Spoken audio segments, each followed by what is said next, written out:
Hujambo na karibu tena mtazamaji wa The World News katika kipindi hiki cha ulimwengu wa siasa. Mimi ni Adam Hussein.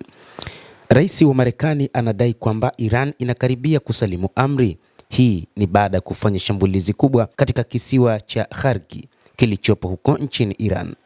Rais huyo wa Marekani amewaambia viongozi wenzake wa kundi la mataifa tajiri la G7 kwamba Iran inakaribia kusalimu amri saa kadhaa baada ya kusema ataishambulia vikali dola hiyo ya Uajemi siku ya Ijumaa. Hayo yameripotiwa na shirika la habari la Ujerumani DPA likiwa nukuu maafisa watatu wanaofahamu kilichojadiliwa ndani ya mkutano wa kundi la G7 uliofanyika kwa njia ya mtandao. Mapema alfajiri ya Ijumaa, Trump aliandika katika mtandao kuwa nguvu za kijeshi za Iran zimedhoofika na kwamba amedhamiria kuwaua viongozi wa Iran, akiwaita watu waovu waliosababisha maafa tangu kuundwa kwa Jamhuri ya Kiislamu ya Iran mwaka 1979. Mnamo Alhamisi, kiongozi mkuu mpya wa Iran Ayatollah Mujtaba Khamenei alisema nchi yake ni lazima iendelee kupambana dhidi ya Marekani na Israel na kuyatolea mwito mataifa jirani kuzifunga kambi za kijeshi za Marekani. Rais huyo wa Marekani Bwana Trump wakati huu anaonya kwamba majeshi ya Marekani yanaweza kuzidisha mashambulizi kiasi cha kuifanya Iran iwe katika uwezekano wa kushindwa kujijenga upya. Rais Donald Trump ameonya kwamba majeshi ya Marekani yanaweza kuzidisha mashambulizi kiasi cha Iran kuwa katika hali mbaya na kwamba hakuna uwezekano wa taifa hilo kunyanyuka katika siku za hivi karibuni. Katika mahojiano na tovuti moja ya habari Axios siku ya Jumatano, Trump alisema vita na Iran huenda vikamalizika hivi karibuni, akieleza kwamba kimsingi hakuna kilichobaki cha kushambulia. Rais huyo amenukuliwa akisema kwamba muda wowote akitaka vita hivyo viishe vitaisha tu. Kauli hiyo ya Donald Trump inaonekana kutofautiana na kauli ya waziri wa ulinzi wa Israel Katz, aliyesema kwamba wako tayari kuendeleza operation ya kijeshi bila ukomo hadi watimize malengo yote na kupata ushindi kwenye kampeni yao. Jeshi la walinzi wa mapinduzi ya Kiislamu ya Iran IRGC limejibu vikali kauli za Trump likisema kwamba wao ndio wataamua kumalizika kwa vita hivyo.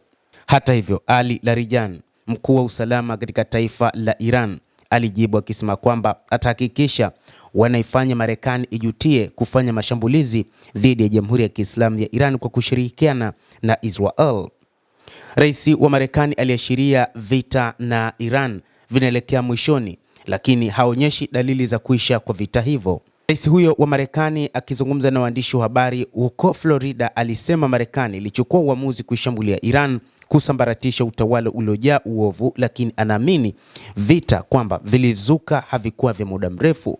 Hata hivyo, vita hivi bado vimekuwa ni vigumu mno, na taarifa zinadai kwamba Marekani inaandaa mtandao wa wanajeshi wa ardhini watakaovamia katika Jamhuri hiyo ya Kiislamu ya Iran, wakiamini kwamba hii itasaidia wao kupata ushindi, licha ya kwamba baadhi ya wachambuzi wa mambo wanadai ni ngumu kuwafikia wanajeshi wa Iran katika taifa lao.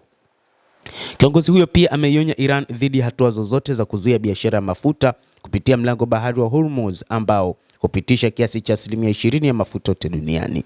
Trump ametoa matamshi hayo wakati Israel ikiendelea kufanya mashambulizi dhidi ya Iran na Tehran nayo ikivurumisha makombora ya masafa kulenga mji wa Tel Aviv na miji ya mataifa kadhaa ya kanda hiyo ikiwemo Bahrain na Umoja wa Falme za Kiarabu. Lakini wakati huo huo pia ni kundi la wapiganaji la Hizbullah ambalo linaendeleza mashambulizi katika taifa la Kiyahudi kuisaidia Jamhuri ya Kiislamu ya Iran katika kile ambacho limesema ni kulipa kisasi kifo cha kiongozi mkuu wa Jamhuri ya Kiislamu ya Iran Ayatollah Khamenei.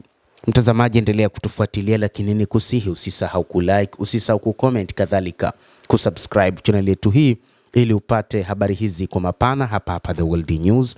Naitwa Adam Hussein.